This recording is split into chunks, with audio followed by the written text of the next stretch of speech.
O sea, escapando de una guerra, de una proguerra, porque la guerra la hubo y se contaba que iba a haber una proguerra. Entonces tuvimos que escapar porque mi marido estuvo 3 años de la guerra de Franco, los 3 años de punta a punta. Adentro.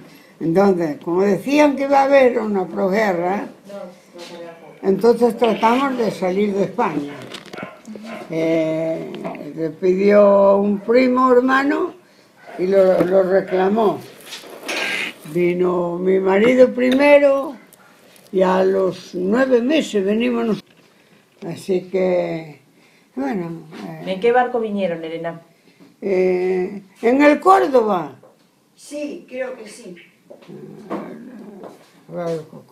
Córdoba. Yo vine sola con los hijos y ella estaba acá.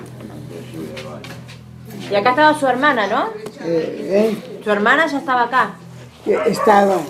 Y después teníamos Matadero, la prima hermana. Ah. Lavé muchas piletas de ropa. Rascapié muchos pisos. Muchos. ¿Y sí? Lavé mucho. Es que para nosotros no fue fácil. Yo le agradezco a la Argentina porque la verdad estoy muy agradecida a la Argentina porque tuvimos trabajo. Nunca nos faltó un peso. Uno alcanzó a hacer su casa, ¿Y sí? pero con mucho sacrificio. ¿Y sí? ¿Y sí?